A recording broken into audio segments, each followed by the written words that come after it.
अब तो घबरा के ये कहते हैं कि मर जाएंगे, मर के भी चैन न पाया तो किधर जाएंगे।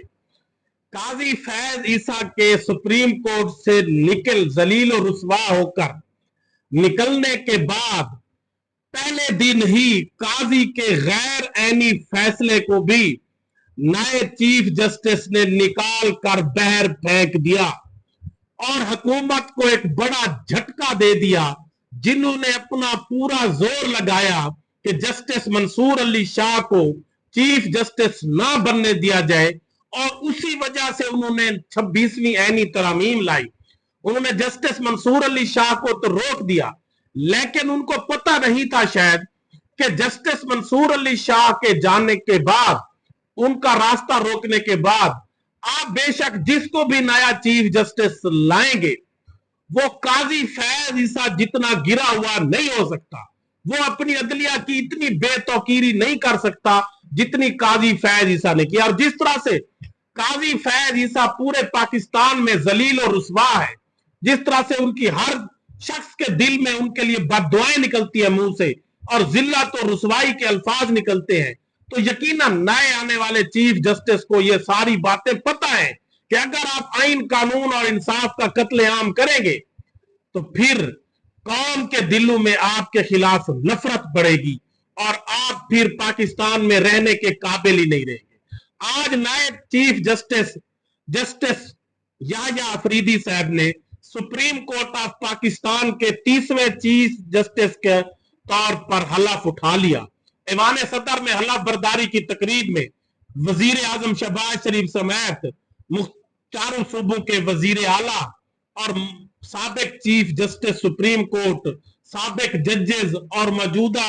सुप्रीम कोर्ट के जजेस समेत आला शख्सियात ने शिरकत की, और स्पेशली अली अमीन गंडापुर साहब भी इस तकरीब में हलफ बर्दारी में। और पीटीआई का ये मौक़िफ़ है इमरान खान का कि जो भी नया चीफ जस्टिस आएगा पीटीआई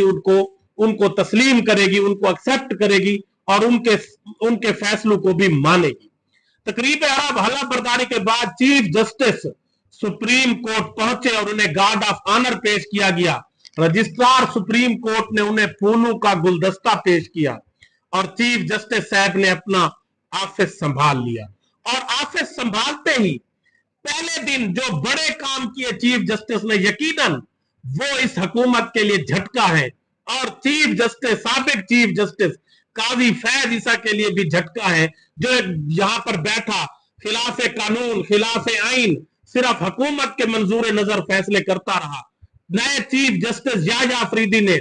सबसे पहले प्रैक्टिस एंड प्रोसीजर कमेटी की तश्कील नौ कर दी और सीनियर तरीन जज जस्टिस मंसूर अली शाह और जस्टिस मुनीब अख्तर को कमेटी का हिस्सा बना दिया।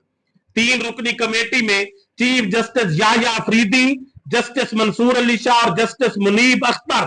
कमेटी का हिस्सा होंगे। जस्टिस अमीनुद्दीन खान को आउट कर दिया, जिसको काजी फैज ईसा ने रात के अंधेरे में बड़ी जल्दी में मुनीब अख्तर को उस कमेटी से निकालकर जस्टिस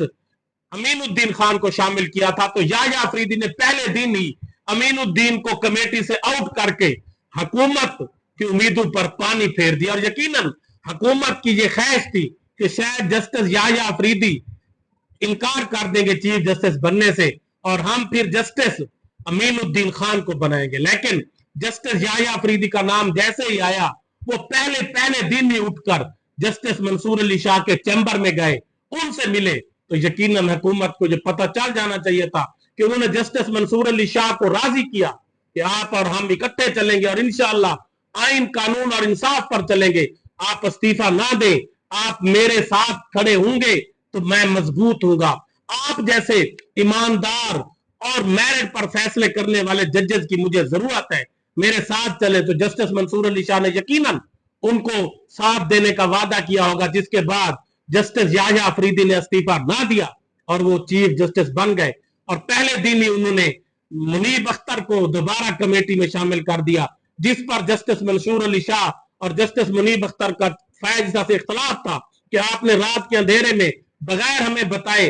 अचानक से कमेटी तब्दील कर दी। आपको इतनी तकलीफ क्या थी जस्टिस मुनीब अख्तर से, कोई वजह तो बताते, आपने बगैर किसी रीजन के उसको निकाल दिया। तो जस्टिस याह्या अफरीदी ने काजी फैज ईसा की उम्मीदों पर पानी फेर दिया और काजी फैज ईसा के खिलाफ आइन, खिलाफ कानून फैसलों को रिवर्स करना शुरू कर दिया और पहले दिन ही काजी का वो फैसला उड़ा कर रख दिया जिसमें उसने सीनियर जज मुनीब अख्तर को कमेटी से निकालकर जस्टिस अमीनुद्दीन को लाया था। और दूसरा,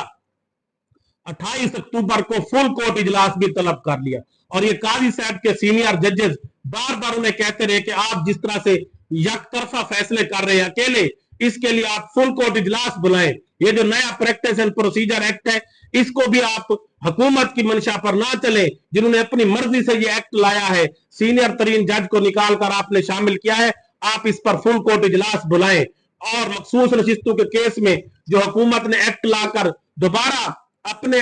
अंदर बांटने के लिए इलेक्शन कमीशन को लिखा है, हालांकि हमारा फैसला पहले आ चुका है, तो ये एक्ट उन फैसले पर भी लागू नहीं होता। तो इस पर वो बार बार चीफ जस्टिस काजी फैज से कहते रहे कि आप फुल कोर्ट इजलास बुलाएं और जजेस से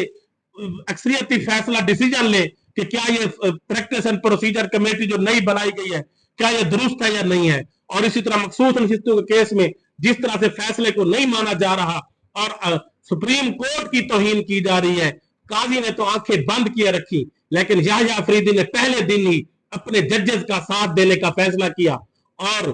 प्रैक्टिस एंड प्रोसीजर कमेटी को रिवाइज करके फुल कोर्ट इजलास भी बुला लिया। और यकीनन जस्टिस याह्या अफरीदी साहब आइन, कानून और इंसाफ पर, मेरिट पर फैसले करेंगे और अपने जजेस के साथ खड़े होंगे, जिससे यकीनन सुप्रीम कोर्ट के कद में इजाफा होगा, पाकिस्तान में आइन कानून की बहाली होगी और अवाम का जो अदलिया के ऊपर एतमाद उठ चुका है, अवाम परेशान है कि अब पाकिस्तान जंगल बन चुका है, यहाँ पर जंगल का कानून रह जाए, 8 जजेस के अक्सरियती फैसले को नहीं माना जा रहा है, एक चीफ इलेक्शन कमिश्नर जो हुकूमत का टाउट बनकर एक अक्सरियती सुप्रीम कोर्ट के फैसले को नहीं मान रहा और हीलो हुज्जत से काम ले रहा है। सबको पता है कि वो बहाने बनाकर कभी सुप्रीम कोर्ट को कोई खत लिखता है कि मुझे इसकी वजाहत दे, इसकी वजाहत दे, और सुप्रीम कोर्ट ने लिखा भी सही कि अब आप हमसे मजीद वजाहत ना मांगे, तहरीक इंसाफ को मखसूस नशिस्त दे, लेकिन उसके बावजूद भी अभी तक नहीं दी गई। यकीनन याह्या अफरीदी साहब को ये सब बातें पता है और उनको पता है कि कौम इस वक्त जिस तरह से कौम के